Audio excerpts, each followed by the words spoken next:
Good afternoon, dear students. Let us continue with this poem, The 9 Gold Medals by David Roth. We have discussed the first stanza. Now let us have a look at the second stanza. As I read, you kindly follow your text. I'll explain it to you and then give you the notes. All round the field, spectators were gathered, cheering on all the young women and men. Then the final event of the day was approaching, the last race about to begin. So what it all says is very easy to understand this. The stadium was full, the spectators had taken their seats, they were all cheering, motivating, encouraging, urging the young athletes, both men and women.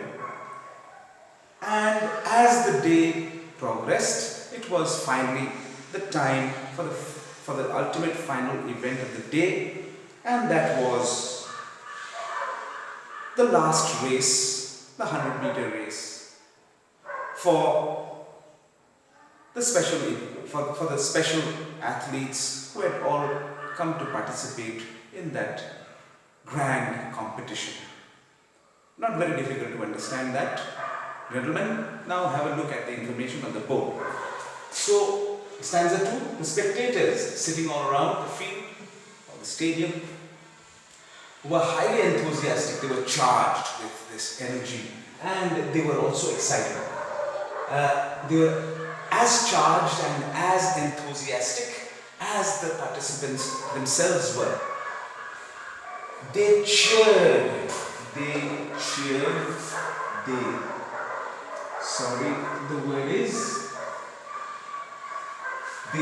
up the young athletes, motivating them, encouraging them, and urging them to perform well.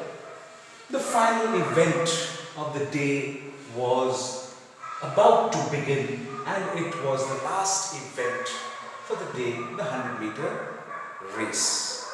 So that concludes the second stanza. Now have a look at the third stanza. Let me read it out to you. The loudspeakers called out the names of the runners. The 100 meters and this race, or the race to be run. So again, the loudspeakers called out the names of the runners. The 100 meters, the race to be run. And 9 young athletes stood there determined and poised for the sound of the gun.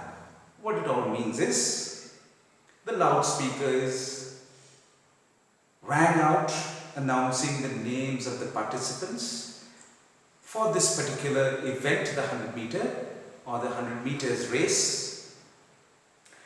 One by one, the names were called out, and all the athletes, those who were to participate in this event, they all took their position at the starting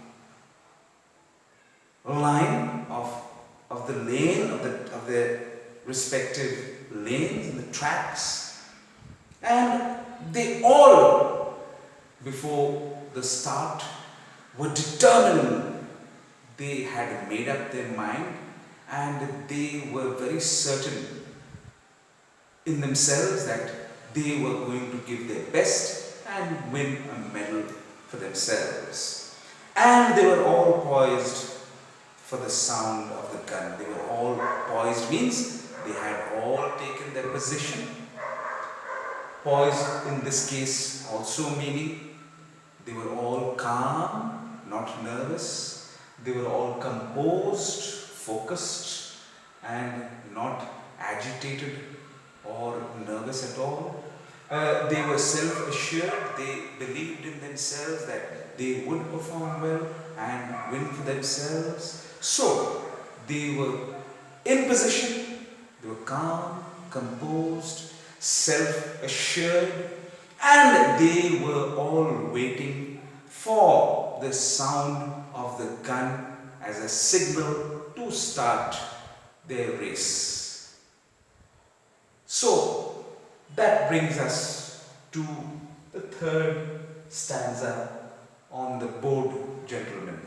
So the loudspeakers announced the names of the participants of the 100-meter race. The 9 young athletes had come forward, taken their positions at the starting point or line on the tracks. They were all determined, they were full of this determination. They had made up their mind, they were not going to give up, they were going to end up winning. They were all determined to do their best and win. They were all well poised. Well poised means they were all calm, not nervous, composed and self-assured, waiting eagerly for the pistol shot as the starting signal. So that is all that is mentioned in the third stanza. The next stanza, stanza 4, when the signal was given, finally when the pistol was shot, the pistol had exploded, it was shot, and so did the runners on hearing the sound, and so had the runners exploded. On the run, they had started immediately, promptly to run, but the youngest among them stumbled and staggered. So after the gun was shot, after the pistol was shot, the runners also began to sprint, began to run, following the pistol shot, hearing the sound of the pistol. But the youngest of them, when the race was on, when the race was in progress, the youngest of the athletes, he had tripped. He had somehow tripped and he staggered. He could not keep himself onto his feet. He couldn't balance himself. He began to move unsteadily and finally, unable to keep his balance, he fell on the ground with his knees and he was completely shattered. He was broken. He had seen all his dreams come crushing down to dust, come to nothing. He was very disappointed. Now let us have a look at the stanza here, stanza 4. So gentlemen, when the signal was given, the pistol was shot and it was heard by the participants. They had begun promptly, immediately on the run. They began to sprint and run for the medal. For what purpose? To win the competition, of course. They had begun to run as fast as they could, applying all that they had learned during their training. As the race was in progress, the youngest among them all had stumbled. He somehow tripped. He began to stagger. He was unsteady. He couldn't keep himself balanced. And he moved in an unsteady manner, unable to keep his balance, and had fallen ultimately on his knees to the ground in his lane, in the track, in the lane that he was in. And with this, we come to the end of the 4th stanza, gentlemen. And we will meet again in the next video discussing further the 5th, 6th, 7th and 8th stanzas of this given poem. Thank you.